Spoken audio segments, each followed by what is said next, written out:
మీకు ఏదన్నా ఆధారం పబ్లిక్ గా బాబు గారు లేకపోతే ఇక్కడ ఎంపీలుగా నేను లేకపోతే అనకాపల్లి ఎంపీ రమేష్ గారు లేకపోతే ఇక్కడ ఎమ్మెల్యేలు పల్లా శ్రీనివాస్ గారు పంచకల్ రమేష్ గారు ఏదైనా వచ్చి ఇప్పుడు ఎక్కడ అన్నారా? ఏ ఆధారం లేకుండా ఇంగ్లీష్ మీడియా అట్లా రావడం అనేది చాలా ఇర్రెస్పాన్సిబుల్ గా భావిస్తున్నాను. ఎందుకంటే ఇది చాలా మంది జీవితాలకి ముడిపడిన సమస్య. అంత ఈజీగా లైట్ గా వాళ్ళు రాయడం అనేది కరెక్ట్ కాదు. సో దాని మీద చర్యలు కూడా మేము తీసుకుంటాం. ఎందుకంటే మిస్ఇన్ఫర్మేషన్ స్ప్రెడ్ చేయడం అది కూడా అందరికీ మనందరికి కోరేది ఏంటి? స్టీల్ ప్లాంట్ కాపాడుకోవాలి, ఇక్కడున్న కార్మికులకి నిర్వాసితులకి అందరికీ జస్టిస్ జరగాలని మేము అనుకుంటుంటే దీన్ని ఎట్లా డీవియేట్ చేయాలి, ఎట్లా పొలిటికల్ గా పాయింట్స్ కొట్టాలి. వాళ్ళు పవర్ లో ఉన్నప్పుడు 5 ఏళ్ళు చేయలేకపోయారు, ప్రతిపక్షంలో ఉన్నప్పుడన్నా మా పని మమ్మల్ని చేయనివ్వచ్చు కదా. ఇవాళ బాగా రివ్యూ చేసామండి. వాళ్ళని కోరింది కూడా ఏంటంటే లాభాల లోపలికి స్టీల్ ప్లాంట్ ని ఎట్లా తీసుకుని రావాలి, ఆ విధంగా మనం ఎట్లాంటి సహాయం రేపు కేంద్ర మంత్రి మనం అడగాలి.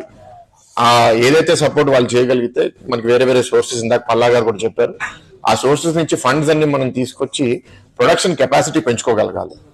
ఇప్పుడు ఇంచుమించు హాఫ్ ప్రొడక్షన్ కెపాసిటీలోనే ఉన్నాము.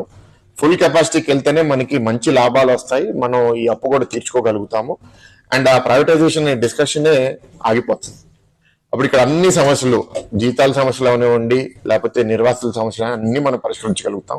కానీ దీనికి చాలా కమిట్మెంట్ కేంద్ర ప్రభుత్వం నుంచి కావాలి. కాబట్టి రేపు మీటింగ్ లో చాలా స్పష్టంగా కేంద్ర మంత్రికి కూడా ప్రజెంట్ చేయాలని వాళ్ళ టీంతో కూడా మాట్లాడడం జరిగింది.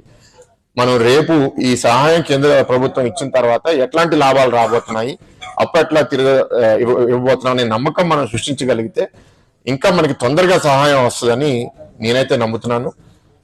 టీం కూడా మీ అందరికీ చెప్తున్నాను, చాలా మంది అపోహలు కూడా సృష్టిస్తున్నారు, ఇక్కడ పనిచేయరని లేకపోతే ఇక్కడ టెక్నికల్ నాలెడ్జ్ లేదని.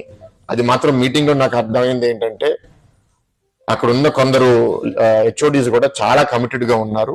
అండ్ ఈ ప్లాంట్ లో వర్కర్స్ కూడా చాలా బాగా పనిచేస్తున్నారని ఒక బయట నుంచి వచ్చిన ఆఫీసర్ కూడా చెప్పారంటే నాకు చాలా సంతోషంగా ఉంది. మనం దీన్ని ఇంకా